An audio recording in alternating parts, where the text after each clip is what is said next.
Hello everyone, welcome to our channel. This is class number 20th of oceanography.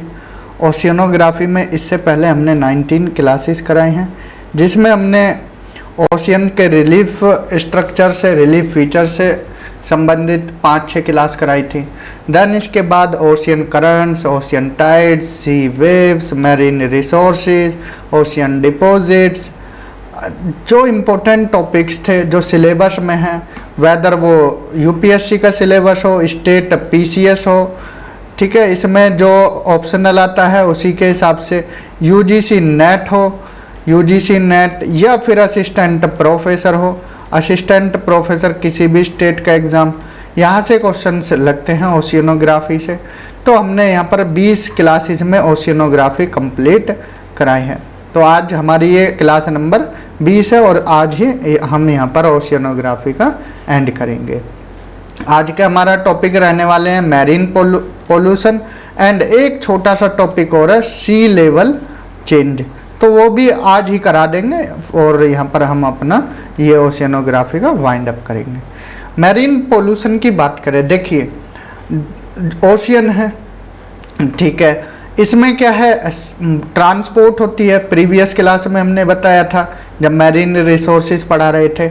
अब transportation के काम आता है, ठीक है, ट्रांसपोर्ट शिप की हेल्प से ट्रांसपोर्ट किया जाता है।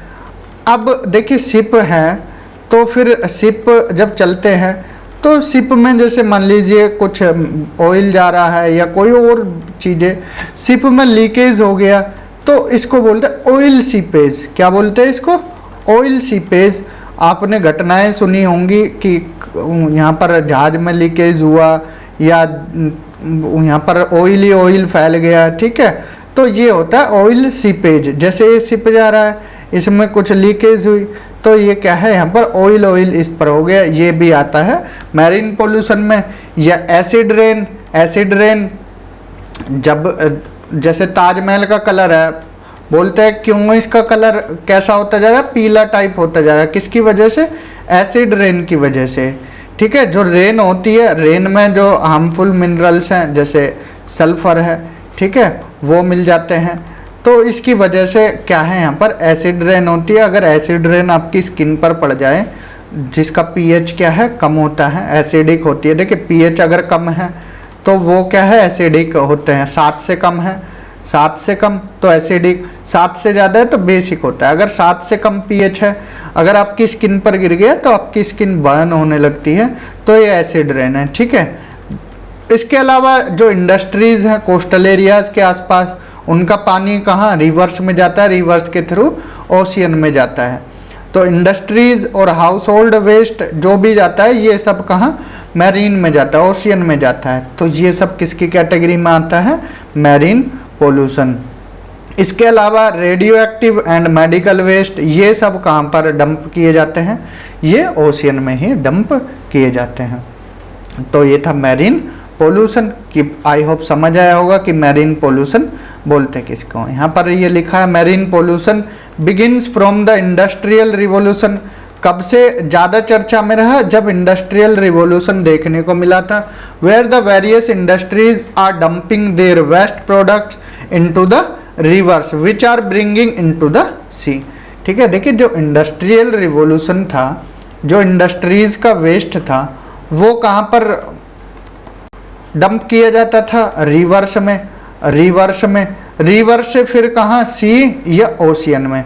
तो यहाँ पर ये मैरीन पोल्यूशन स्टार्ट हुआ था इंडस्ट्रियल रिवॉल्यूशन से। After industrial revolution world had seen medical revolution. Industrial revolution के बाद मेडिकल रिवॉल्यूशन देखने को मिला।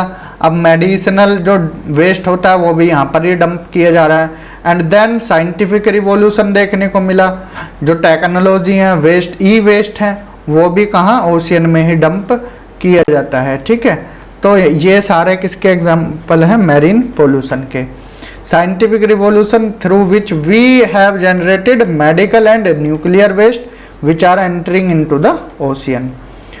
Primary mainly by developed countries, सबसे पहले फर्स्टली किसने ये डंप करने स्टार्ट किया था? डेवलप्ड कंट्रीज ने, जो विकसित देश हैं, जिसमें यूएसए, यूके, जर्मनी, इन देशों ने क्या है डेवलपमेंट किया और स्टार्टिंग इन्होंने ही डंप करने की थी।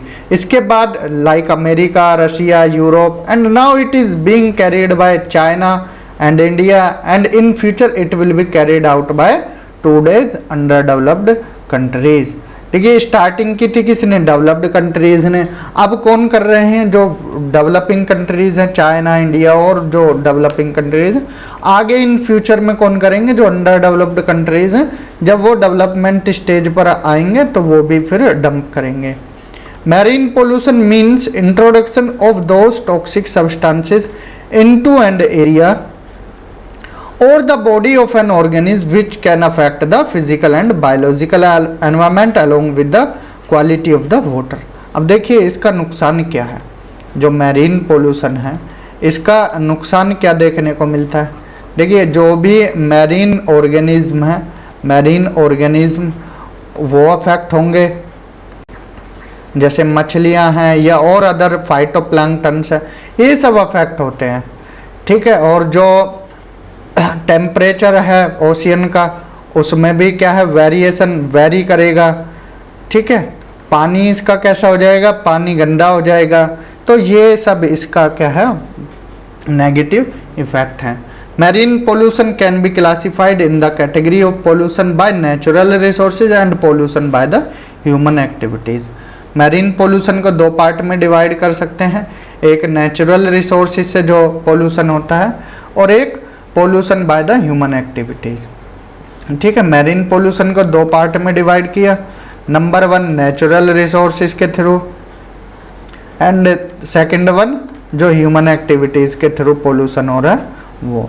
नेचुरल कॉजेज में जैसे वोल्केनो इरप्शन होता है, ठीक है, उसकी जो ऐश है या फिर और प्रोडक्ट्स हैं निकलते हैं वोल्केनो से, वो कहाँ पर फिर मिक्स हो जाते हैं, वो मिल जाते हैं ओशियन वाटर से।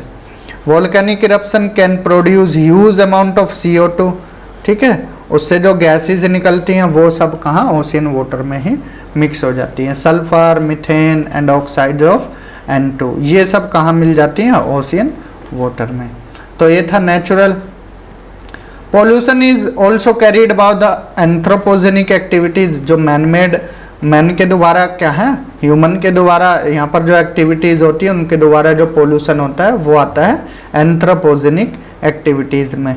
मैन मेड पोल्यूशन या ह्यूमन मेड पोल्यूशन भी बोल सकते हैं। For the sake of economic development of the nations through industrial, household waste, e waste, acid rain, radioactive waste, medical waste, oil seepage, ये सब किसके उदाहरण हैं, ह्यूमन मैन मेड pollution के। when such pollutants are entering into the body they are interfering with the physiological system which can cause immediate death, जिनकी वजह से देखिए अब मान लीजिए जो पोल्यूशन है, मैरीन पोल्यूशन है, ठीक है, अब इससे अफेक्ट होंगी मछलियाँ, फिश। अब जो नॉन वेजिटेरियन है वो फिश खाएंगे, नॉन वेज वाले, ठीक है। अब क्या है, जो डिजीज फिश में है वो किस में चली जाएगी, ह्यूमन में भी देखने को मिलेगी। तो इफेक्ट डायरेक्टली इनडायरेक्टली किस पर ही होता है, ह्यूमन पर देखने को मिलता है, जिससे उसकी डेथ भी हो सकती है। और slow and gradual killing of organism, they are also changing the genetical configuration with, यहाँ पर इसके साथ जो DNA है उसमें क्या है जेनेटिकली कॉन्फ़िगरेशन देखने को मिलेगा। Where the progeny can be highly affected which can be disfigured, जिससे जो अगली संतान है, जो अगली संतान होंगी इंसान की, उन पे ये इफेक्ट देखने को मिलेगा। जैसे मरकरी की अगर मात्रा ज़्यादा हो जाती है, मरकरी की वजह से मीना माता डिजीज़ सुनी होगी, मीना माता डिजीज़, ऐसे ही बाकी और डिजीज़ भी हैं। लेड की वजह से, लेड की बहुलता के कारण डिजीज़ हो जाती हैं, ठीक है। ये डिजीज़ जो भी केमिकल या मिनरल ज़्यादा बहुलता हो जाती है पानी में, उसकी वजह से फिर डिजीज़ होने लगती हैं, ठीक है। कैडमियम ज़्यादा हो गया तो उसकी वजह से डिजीज़, लेड ज़्यादा हो गया उसकी वजह से डिजीज़, मरकरी की बहुलता हो गई, उसकी वजह से डिजीज। पोल्यूटेंट्स लाइक लेड, देखिए यहाँ पर लिखा हुआ lead, copper, zinc, mercury and other heavy metals are releasing into the ocean and causing death of marine life. इनकी वजह से जो मैरीन ऑर्गेनिज्म है उनकी डेथ हो जाती है। Oceans are also contaminated with the combustion of fuel like coal, burning of fuel oil, electric waste are also affecting the brain as well as chromosomal order। जो क्रोमोसोम्स हैं वो भी आपके अफेक्ट हो सकते हैं, क्रोमोसोम्स, या आपका फिर ब्रेन भी अफेक्ट हो सकता है। किसकी वजह से? पोल्यूशन की वजह से। Many of the synthetic compounds chemicals like chloroform, benzene, dapsone are also adding in the ocean. तो ये जो क्लोरोफॉर्म, बेंजीन, ये भी जितने भी केमिकल्स हैं ये कहाँ ओशियंस में मिक्स ऐड किए जाते हैं, देन इसके बाद आपकी बॉडी में एंटर कर जाते हैं। किसके थ्रू? ऑर्गेनिज्म के थ्रू। ठीक है, पहले ऑर्गेनिज्म के थ्रू जाएंगे, ठीक है, उसके बाद फिर वो आपकी बॉडी में भी आ सकते हैं। In this way oceans and acting as a major dumping site. तो ओशियन को क्या, ओशियन क्या है? यहाँ पर सबसे ज़्यादा डंप चीज़ें कहाँ की जाती हैं? ओशियन में की जाती हैं। अगर इतनी चीज़ें हो गई तो फिर क्या है, आपको ज़रूरत है, किसकी ज़रूरत है? यहाँ पर रूल बनाने की, रूल बनाने की, रेगुलेशंस बनाने की, एक्ट्स बनाने की, ठीक है, जिससे क्या है इन चीज़ों पर कंट्रोल पाया जाए। So there is an urgent need of any law or the act which can prevent the entering of such compound into the ocean directly. So orienting ourselves towards the UN, United Nations, who can be policy maker as well as lawmaker by banning or prohibiting the entry of the toxic compound into the inside the sea। ठीक है, तो UN द्वारा यहाँ पर law बनाए जाते हैं, जो यूएन की बॉडी हैं, ठीक है, उनके द्वारा क्या है लॉ बनाए जाते हैं, एक्ट बनाए जाते हैं, उन पर फिर कंट्रीज क्या है अमल करती हैं। ठीक है, इससे ये चीज़ें हम वर्ल्ड लेवल पर रोक सकते हैं। अब हमारा नेक्स्ट टॉपिक है और ये लास्ट टॉपिक है ओशियनोग्राफी का, सी लेवल चेंज।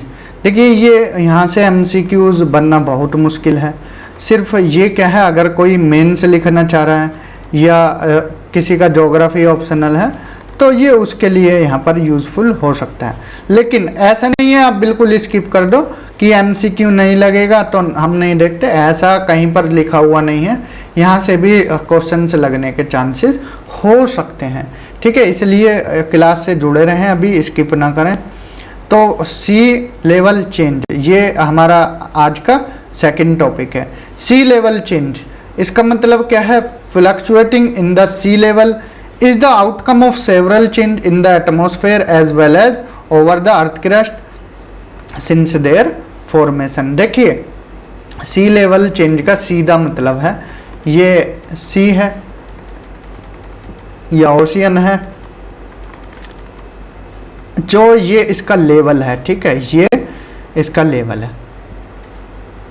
अब देखिए थोड़ा सा लेवल इसका क्या है बढ़ गया है, ठीक है, चेंज आया, या सी लेवल थोड़ा सा घट गया है तो अब भी चेंज आया, तो इसी को चेंज बोलेंगे। या तो डिक्रीज हो रहा है सी लेवल में या इंक्रीज हो रहा है, तो वो किस में आएगा? सी लेवल चेंज में, जो फ्लक्चुएशन होता है।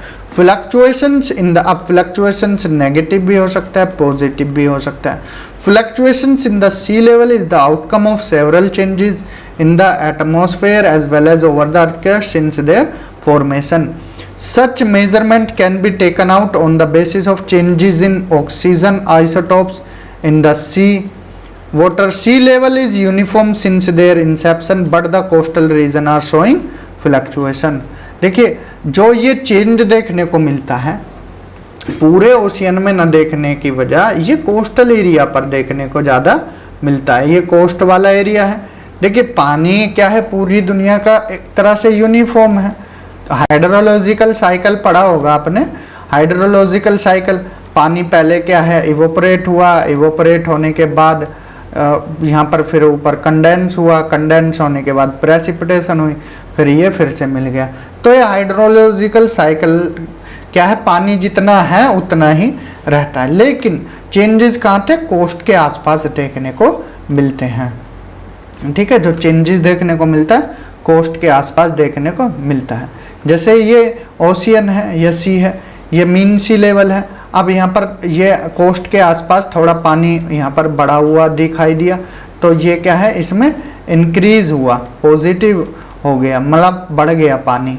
तो वैसे तो इसके नेगेटिव इफेक्ट होंगे, इफेक्ट कैसे होंगे, नेगेटिव इफेक्ट होंगे। अगर पानी बढ़ेगा तो फिर बाढ़ आने का आसपास कोस्टल एरिया, सुनामी खतरा रहता है ना, तो इसकी वजह से खतरे के चांसेस रहते हैं। तो यहाँ पर वृद्धि कहाँ पर होती है, कोस्टल एरियाज के आसपास। Either due to transgression of the sea where water is increase. ठीक है, ट्रांसग्रेशन किसको बोलते हैं, जब पानी का लेवल बढ़ जाता है। Along the coast and during regression में क्या होता है, सी लेवल, यहाँ पर पानी का लेवल घट जाता है। Water is coming from the coast region and there are two major causes. कौन कौन से कॉज है behind such change, one is eustatic and other is isostatic change. ठीक है, दो चेंजेस हैं, यूस्टेटिक और दूसरा है आइसोस्टेटिक। यूस्टेटिक में क्या होता है, simply changes in the volume of water due to increase or decrease of water inside the oxygen in terms of its volume। Eustatic change में क्या है, सिंपली जो वॉल्यूम है पानी का वो क्या है, घटता है, बढ़ता है, इसे बोलते हैं eustatic change. And isostatic change में क्या होता है, means the tectonic upliftment and the subsidence of the coastal region leads to change in the sea level. अब देखिए, ये जैसे कोस्टल एरिया है, ये या तो सबमर्ज हो गया या इमर्ज हो गया, इसकी वजह से भी चेंज देखने को मिलते हैं। इसको बोलते हैं आइसोस्टेटिक चेंज। और सिंपली पानी का जो लेवल घट बढ़ रहा था उसे बोलते हैं यूस्टेटिक चेंज।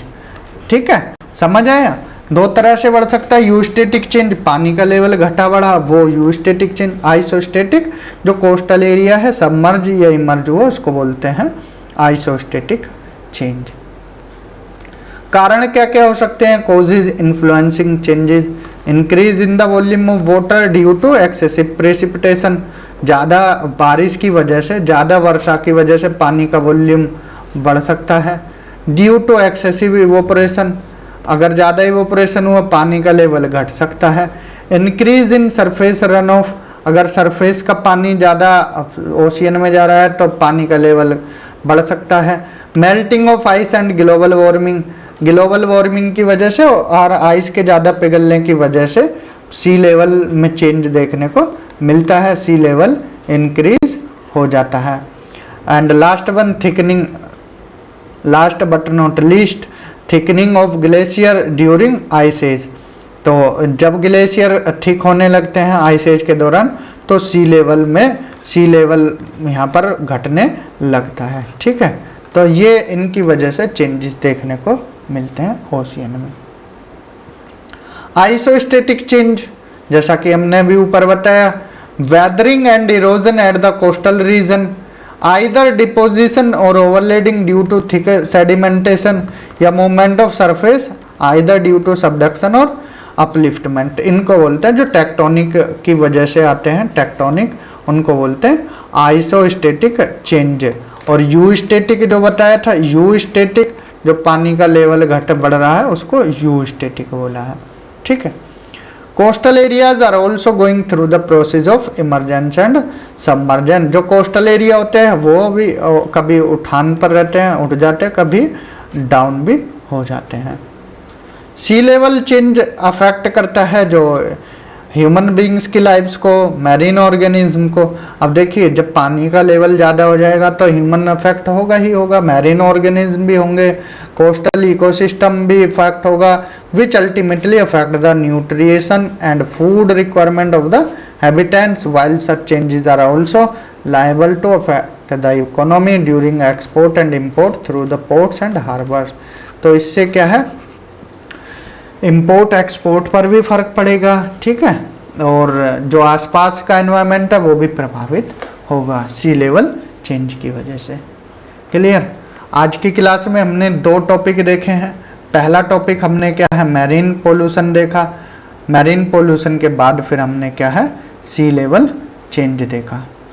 तो आज की क्लास में हमने यहाँ पर मैरीन पोल्यूशन में बताया कौन कौन से पोल्यूशन होते हैं, देन इसके बाद कैसे इफेक्ट होता है, क्या कौन रूल बना सकता है, ये सब देखने के बाद फिर हम सी लेवल चेंज की तरफ आए। सी लेवल चेंज में हमने देखा सी लेवल कैसे बढ़ता है, यू स्टैटिक चेंज क्या होता है, आइसोस्टैटिक चेंज क्या होता है। तो आज की क्लास में इतना ही। यहाँ पर हमारा जो ओशियनोग्राफी है, ओशियनोग्राफी कंप्लीट होती है। ओशियनोग्राफी में हमने टोटल 20 क्लासेस ली हैं। ओशियनोग्राफी में टोटल कितनी, 20 क्लासेस। हमने जितना हमारा बेस्ट है वो देने की कोशिश की है। तो क्लासेस को स्किप ना करें, कंप्लीट प्लेलिस्ट को देखें। इस वीडियो में इतना ही। अगर ये प्लेलिस्ट अच्छी लगी है ज़्यादा से ज़्यादा शेयर करना, चैनल को सब्सक्राइब करना, अपने फ्रेंड्स को भी शेयर करना। Thank you, have a good day.